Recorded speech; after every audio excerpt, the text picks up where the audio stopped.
ईमा को अपने छोटे से गांव का सुकून बहुत पसंद था। ये वो जगह थी जहां कभी कोई गैर मामूली बात नहीं होती थी। लेकिन यह सब इस रात बदल गया जब वो होलो हल के किनारे पर वाक़े एक पुराने घर में शिफ्ट हुई।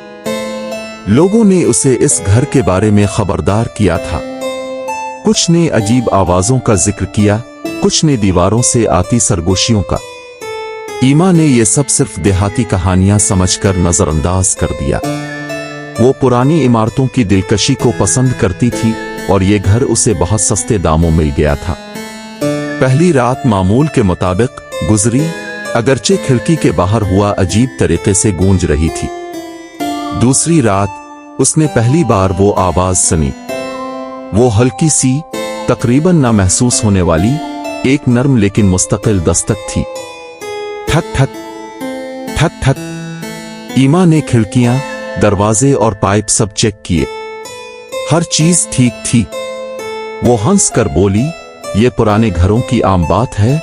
लेकिन तीसरी रात वो आवाज ज्यादा वाज़े और जोरदार हो गई, और ये आवाज दीवारों या फर्श से नहीं आ रही थी।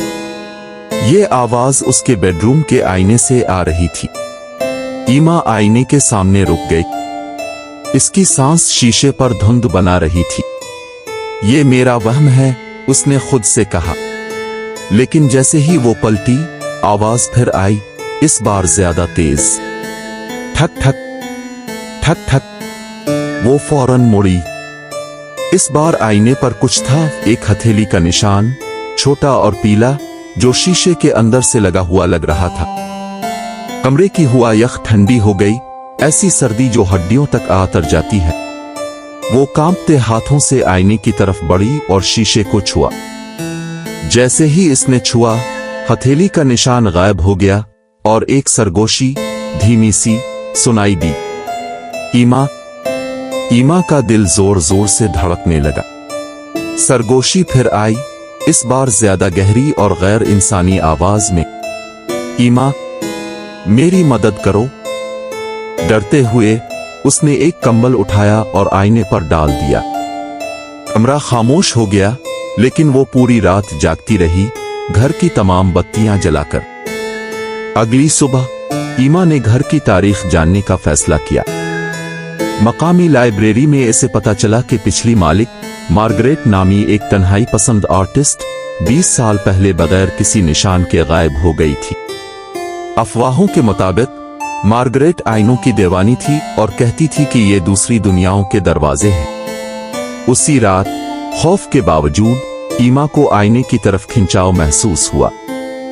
जो कंबल उसने आईने पर डाला था वो गायब था। इसकी जगह एक पैगाम खून से लिखा हुआ था, मुड़कर मत देखो। ईमा का सांस रुक गया। कमरा मुकम्मल खामोश था, सिवाय इसके दिल की धड़कन के जो उसके कानों में गूंज रही थी। लेकिन वो खुद को रोक ना सकी। आहिस्ता आहिस्ता उसने पीछे मुड़कर देखा। इसके पीछे आईने में मार्गरेट का अक्स नजर आया। इसकी आंखें धंस चुकी थीं और उसके होंठ एक भयानक मुस्कुराहट में मुड़े हुए थे। मार्गरेट ने अपना हाथ आईने पर मारा, शीशे के पार निकलने की कोशिश करते हुए। ईमा ने चीखने की कोशिश की, लेकिन रोशनी झपक कर बंद हो गई। आईना एक जोरदार धमाके से टूट गया और कमरा मुकम्मल अंधेरे में डूब गया।